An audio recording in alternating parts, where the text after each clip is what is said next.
Welcome, Mayor. Today we're here to talk about our joint efforts to get a final answer from Washington, D.C.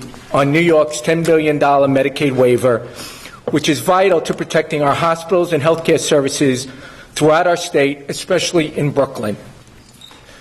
Just this past week, we received a very polite letter from Secretary Sebelius, but it wasn't the letter that New York State Governor Cuomo, Mayor de Blasio were looking for.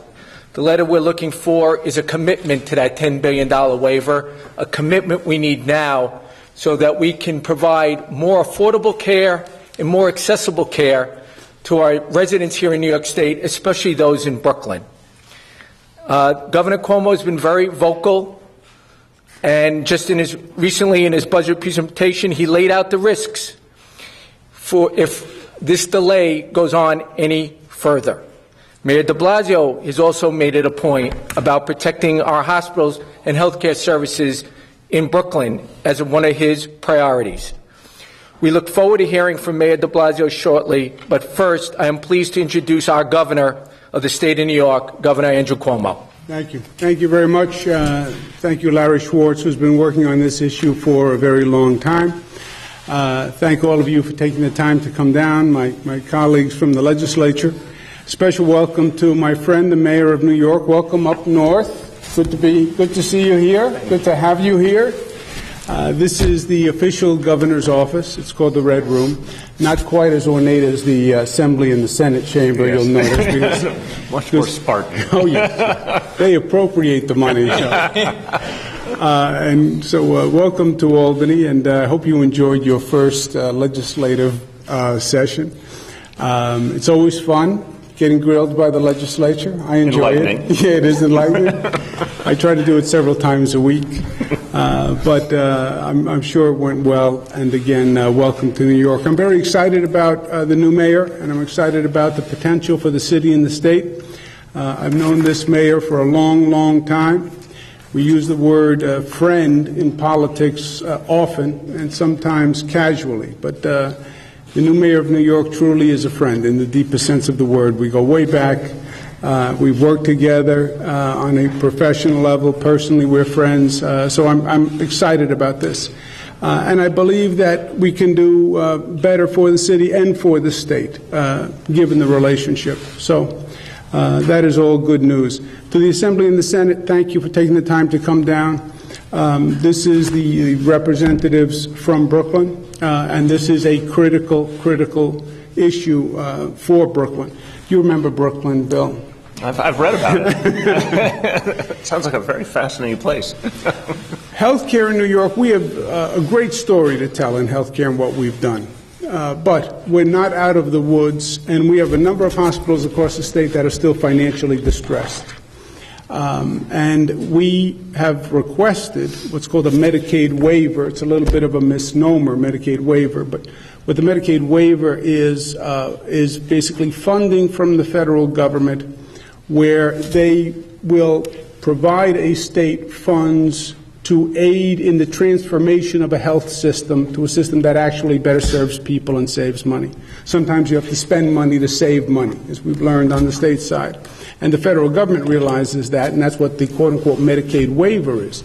Our Medicaid program has saved $34 billion, $17 billion for the state, $17 billion for the federal government. So we have made great savings, and we can make more through the transformation of the system. But we need the initial funding, and that's the Medicaid waiver. Other states have requested a Medicaid waiver and been granted one. In the past, this state had, in essence, a Medicaid waiver, but we have yet to receive the funding. And the situation is critical. It's especially critical in Brooklyn. Brooklyn is one county, but it's also 2.5 million people, right? Brooklyn as a county is bigger than many cities in this country. And the healthcare system is really on the precipice. And we have been holding it up for months, propping it up for months at a very expensive cost to the state of New York. And we are now in the budget where we either have funding for an issue or we don't, and it comes down to numbers, and it comes down to dollars and cents, and right now the funding is not there. And the cost for Brooklyn alone is about $1 billion. So it's a problem that really is beyond the scope of the state alone. And that's why the quote-unquote Medicaid waiver is $10 billion, but it's a large number. The $1 billion of funding for Brooklyn would come from that amount of money. As Mr. Schwartz said, we got a nice letter from HHS that said they're working on it, et cetera. But justice delayed is justice denied. Help delayed is help denied. And we're at the point where if we don't get help, the system is going to collapse. And there will be closures, and it's unnecessary. The healthcare system in Brooklyn has to be transformed. We've been doing a lot of work on regional systems now. There's an excess of hospital beds in Brooklyn. We know that. But we have to transform the system so that the system works overall. Reduce the excess beds, more primary care, more special care, make sure on a regional basis there's proximate health care, but it's going to take funding to do that. And our message today is very simple. We are united in our plea to the federal government that we need help and we need it now. It's not enough to say it's on its way. It's got to be here on an immediate basis, and we are united in that. Democrats and Republicans, we had Senate Leader Skelos with us, and Speaker Silver was with us last week when we spoke about this. So it's not people of different parties. It's united. And yes, this is the Brooklyn delegation, but the entire conference statewide supports Brooklyn in this matter. And the new mayor, I know, wants to add his voice to the chorus. So with that, let me turn it over to Mayor Bill de Blasio, who survived his first legislative hearing and enjoyed it. That's right. Mayor, pleasure. When do I get to do another? Let's play two. Well, thank you very much, Governor. I have to say, I was just doing the math, Governor, that next spring 2015, marks 20 years of knowing each other, 20 years of working together. And I have to tell you, it has been an extraordinary experience. I want to thank you for all of the work that we've gotten to do together. I will say along the way, the Governor helped me to understand a thing or two about how to do the work of government more effectively. And I appreciate that deeply. It's been a tremendous personal friendship as well. And I remember comparing notes many a time about our children. As you said at one point, you remember when I was bragging about the birth of Dante, the now famous Dante. Yes. And I have to say, Governor, I appreciate deeply our working relationship and what it's going to mean for the people of our city. On top of that, I just want to tip my cap to your team, because as I walked through the door here, I saw Howard Glazer, Joe Prococo, obviously Larry Schwartz. I felt like it was a reunion from various meetings and experiences over the last 20 years. We've all worked very, very closely together. To the Brooklyn delegation, first of all, as your fellow Brooklynite, I could not feel this issue more personally, more deeply. So many of you have stood up to support health care in our communities, and I want to thank you for that. We can all remember the various rallies, meetings, press conferences, all the things we've tried to do to draw attention to the fact that our communities were truly in danger of losing the health care they need. And I want to thank you for your assertive, energetic support of these initiatives to protect health care. The $1 billion that the governor references that could be applied to this problem through this waiver would have a seismic impact. This would have a crucial impact on securing health care in communities across Brooklyn for the long term. You know, we've been living, unfortunately, hand to mouth in recent months. We've been in the court system a lot. You know, we've been in situations where it wasn't clear whether Interfaith Hospital or Long Island College Hospital would even be there the next week. I want to thank the state. The state has stepped in each and every time. I know it has not been easy, Governor, and I know it hasn't been cheap. But you did something powerful by helping us have the opportunity to bridge to long-term solutions. We are united, as the governor said, we're united in our plea to the federal government to do the right thing for New York, to do the right thing for Brooklyn, give us this waiver so we can secure the long term. This waiver is meant explicitly for this type of transformation, and we need it, and it's the right thing to do. I have spoken directly to Secretary Sebelius. I've made clear that I feel the same urgency the governor does, and that we have waited a long time for fairness for New York State, and it's time for action. I'm convinced that we can secure local health care.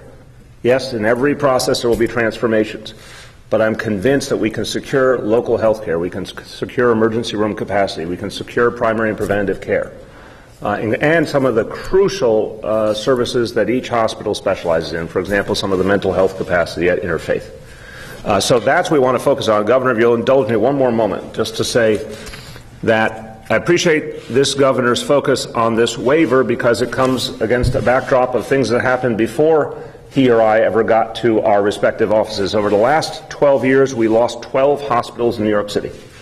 Some got a lot of attention, like St. Vincent's in Manhattan, others got less attention, but it was the same exact mistake played over and over again, where there was not a clear strategy from leaders at the city and state level to resolve the issue. This is different.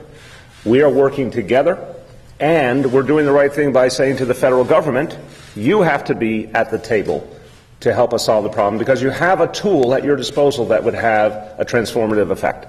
The facts of these closures has left many, many people without the health care they need. In fact, a recent study said that 1 in 4 Brooklynites today, even with the 2 hospitals still running as they are now, 1 in 4 Brooklynites lacks access to primary health care. And we know that the emergency room capacity provided by Interfaith and Lich makes them the first points of emergency room access for almost 250,000 people. So the magnitude of this is abundantly clear. The waiver is the right thing to do. The governor long since, with what he did with the Medicaid Redesign Task Force, established the notion that we could reform, we could do better, we could actually have a plan, not a series of disconnected transactions, but a plan to preserve health care and make it financially viable. This would be a crucial next step. And we are going to work shoulder to shoulder to get this done, and it's time for the federal government to be a true partner in this process. Thank you, Governor. Thank you. Thank you, Mayor. Very well said. And exactly right. When you think about the healthcare system, it's amazing how it just almost evolved all across the state with very little planning, very little rationalization. And we're now trying to do exactly that. Go back, rationalize the system. With that, we'll turn it over to the press if there are any questions on this topic. I don't think they have any questions. They don't. Who's that fella? Do you recognize the fellow with his hand up in the air?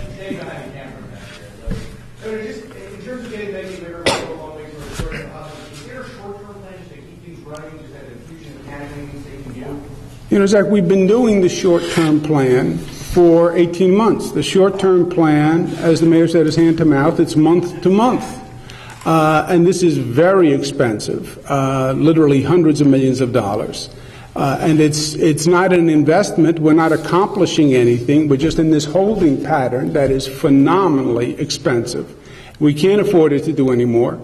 And there's no reason to do it. We're not accomplishing anything. We need to transform the system. We need funding from HHS to do that. We've been talking to them for 18 months. And we need them to act. You know, government needs to respond to the moment. We've had this discussion in this room many times. Well, government has a process, and this is the government process. I know, but it's not that reality has to fit the government's process. It's that the government process has to fit reality, right? The job of the government is to be responsive to the situation. And we need them to respond, and we need them to respond now. Whatever it is, we will do on our end. But we need an answer, yes, 10, 8, 6, or no. You know, we just need an answer, and we need that answer now. And depending on what the answer is, then we'll make our determination. Governor, to what do you attribute the HHS's failure to act on this? Is it bureaucratic, foot dragging? Does it have something to do with somewhat fraught history of New York's Medicaid program? I think Casey, probably all of the above. I don't want to speculate. People have been critical of the New York Medicaid program over the years. As the mayor said, you inherit a situation predating my administration. There has been criticism of the New York Medicaid program. I think everyone will say of late the Medicaid program has done extraordinary work and is a national model. But there's no doubt that that's in the air. There's no doubt that this is a bureaucratic process that has to be gone through. I understand that, I understand bureaucratic processes very well. I hear that all day long. I also understand that the challenge is the exact opposite. I understand government's process. I also understand the reality of the situation. And there are alternatives. Look, if HHS does nothing, we cannot continue to hold up these hospitals. And you will see hospitals close. And you will see hospitals close and jobs lost and communities hurt. That is the reality of the situation.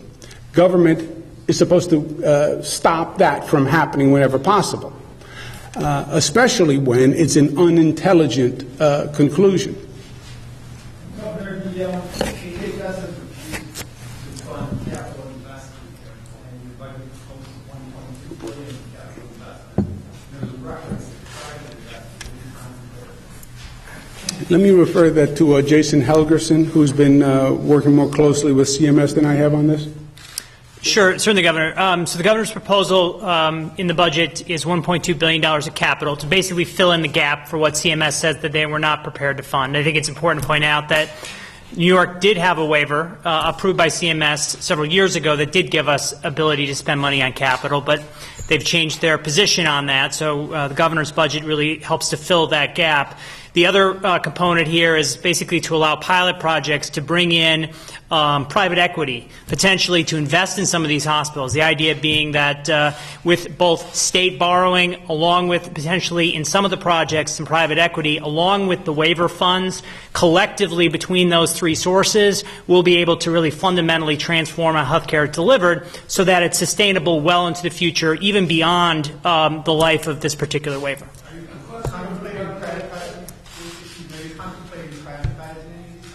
Absolutely not. So the proposal really is that it's still going to be a not-for-profit administration, but the idea is to allow some private investment, obviously with potential rate of return. But the idea is that we need to find a way to get more dollars in to invest in these hospitals. A classic example we hear from the Brooklyn delegation all the time is, why are the rates in Medicaid lower in Brooklyn than they are in Manhattan? And the reason for that is that Manhattan hospitals have had access to capital. They've invested in the physical plant, and as a result, the rates that the Medicaid program pays are higher to help reimburse for some of that capital. We need to change that paradigm, and these proposals, in essence, in aggregate, will help to make those investments that haven't been made for many years. Who's asking the question? Please identify yourself. Ken Lovett, Daily News. Ooh. That's him. That's him over there? Yeah. That guy there? Yeah, that's him. Looks more scary in person, doesn't he? Is your security dealing with him or mine? Yeah, that's right. So you make him sit in the back row. That's right.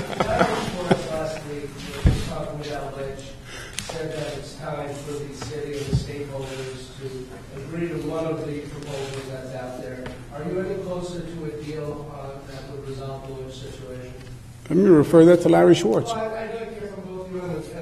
You don't want to hear from Larry Schwartz? I find that troubling. Larry, I'm going to defend your reputation here. And honor. I don't believe there's any new developments. First of all,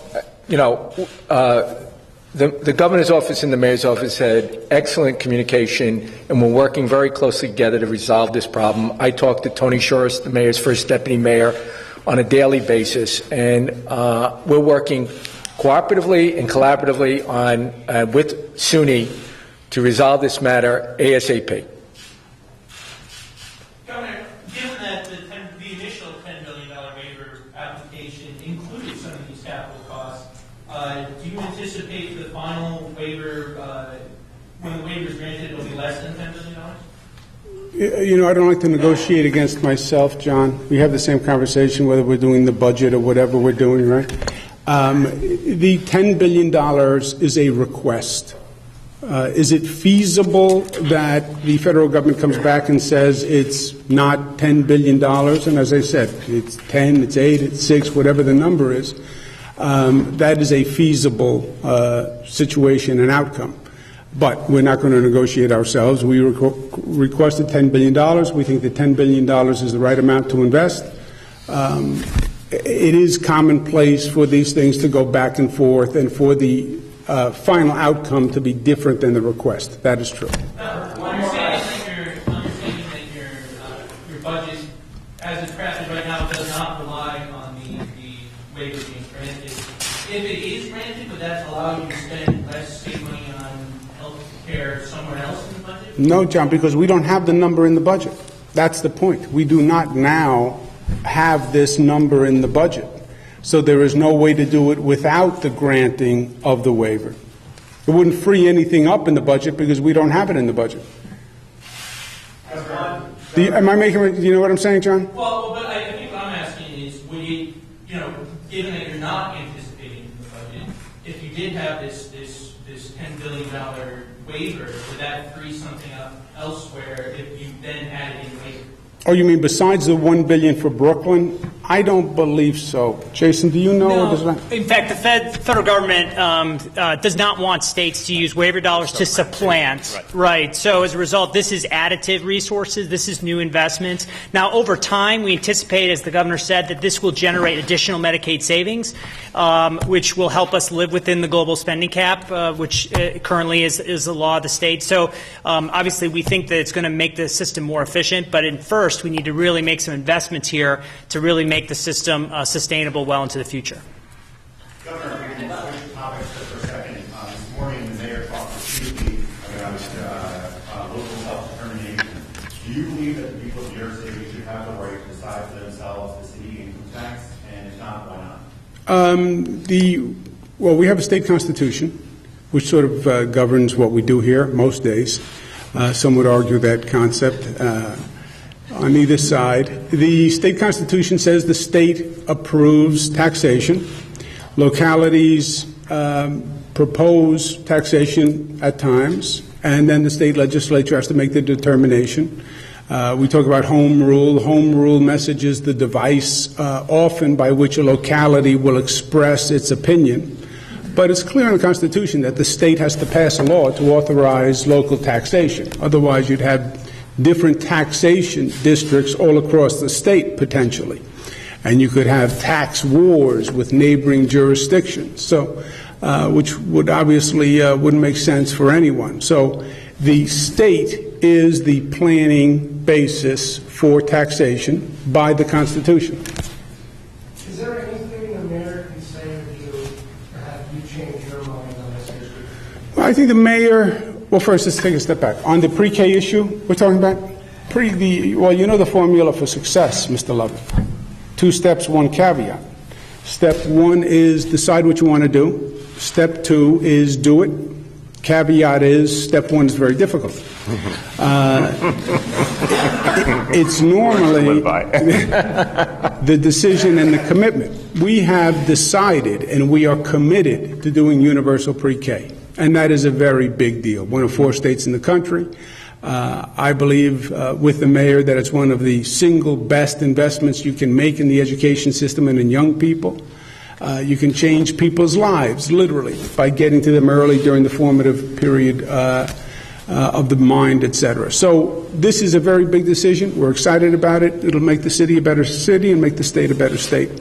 Second question becomes, well, how do you do it? And that's the discussion that we're going to be having over the next several weeks. I've made my proposal. It's called the State of the State. It's called the budget.